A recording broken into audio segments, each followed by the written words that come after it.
Poco M3 – это новый недорогой телефон с необычным дизайном, камерой на 48 мегапикселей, аккумулятором на 6000 мАч и большим дисплеем. Но обо всем по порядку.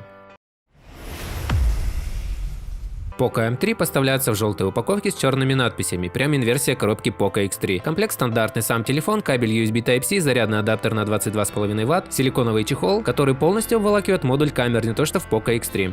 Толщина телефона 9,6 мм, толще на 0,2 мм, чем Poco X3, но вес меньше 198 грамм против 215 грамм, в длину 162,3 мм, в ширину 77,3 мм.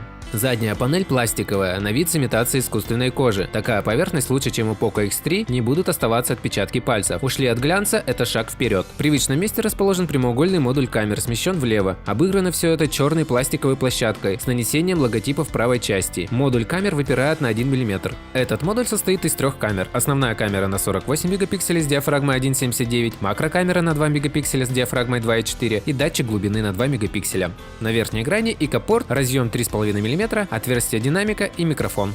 На правой грани качелька регулировки громкости и кнопка питания со встроенным сканером отпечатков пальцев. На левой грани тройной слот для двух нано-сим-карт и карты microSD с поддержкой до 512 ГБ. Вот нельзя было сделать такой же слот и у Poco X3. Внизу порт USB Type-C с протоколом USB 2.0, еще один микрофон и основной динамик. У Poco M3 заявлен стереозвук с сертификацией высокой четкости. Дисплей у Poco M3 IPS 6,53 дюйма Full HD+, 1080 на 2340, 60 Гц с технологией Dot Drop, то есть со сниженным энергопотреблением, в отличие от обычных LCD дисплеев. Рамки не крупные, борода небольшая, дисплей занимает почти 90% лицевой стороны смартфона. Отверстие под фронтальную камеру выполнено в виде капельки. Не нравится такое решение, скрыл в настройках и юзай дальше. Фронтальная камера на 8 мегапикселей. Дисплей Poco M3 защищает Gorilla Glass третьего поколения. Доп. Защита такого стекла обязательно. Наверное, также будет с завода наклеена защитная пленка. Poco M3 представлен на платформе Qualcomm Snapdragon 662 8-ядерный чипсет, который был анонсирован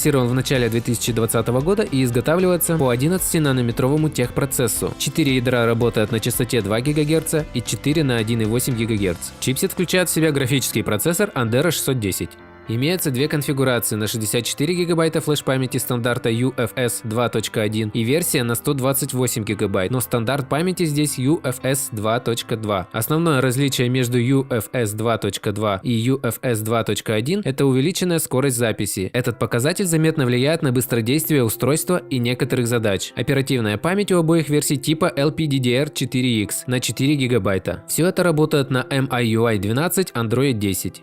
В презентации Poco M3 Antutu набрал 191 тысячу баллов. У зарубежных блогеров, которые уже вовсю тестируют данный телефон, по факту всего лишь 178-179 тысяч. PUBG Mobile на минимальных настройках выдает 30 FPS.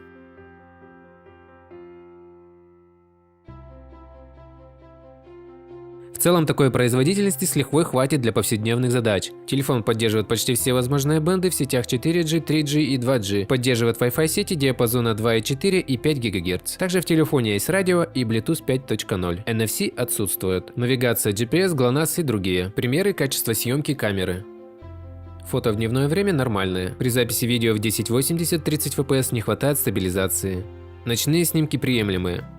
В этом телефоне установлена огромная батарея на 6000 мАч, поддерживается режим быстрой зарядки на 18 Вт с комплектным 22,5 ваттным зарядным адаптером. И как заявляет производитель, даже после 1000 циклов зарядки емкость аккумулятора практически не изменится. Зарубежные блогеры провели тест автономности, сравнив Poco M3 с Mi 10T Pro, Mi 10T Lite, Realme X7 Pro, Pixel 5, iPhone 12 Pro Max. Под жесткой нагрузкой победил Poco M3, продержался 9 часов 44 минуты. В черную пятницу 27 ноября телефон на 64 гигабайта можно будет купить за $129, примерно 10 тысяч рублей. На 128 гигабайт за $149, 12 тысяч рублей. Обычная цена $149-169. В описании под видео ссылка на официальную страницу Poco. Poco M3 позиционирует себя как телефон с отличной автономностью, с неплохой аппаратной начинкой и доступной ценой. Сам производитель Poco M3 сравнивает свой новый смартфон с Samsung A31 и Poco A53, которые немного хуже по характеристикам, но стоит в 2 раза дороже, чем новый Poco M3. Для кого же этот смартфон? Я его хочу использовать как второй телефон в машине для навигации, брать в поход, использовать как компас, навигация, слушать радио, делать приемлемые фото, на 48-мегапиксельную камеру в дневное время, снимать таймлапс. С его долгоиграющей батареей это все возможно. Внешне он не выглядит броско, я бы сказал, даже отличный дизайн. В общем, думайте, решайте, а я уже набрал купоны и жду распродажу. На этом у меня все, подписывайтесь на канал, пишите комментарии, всем удачи, всем пока.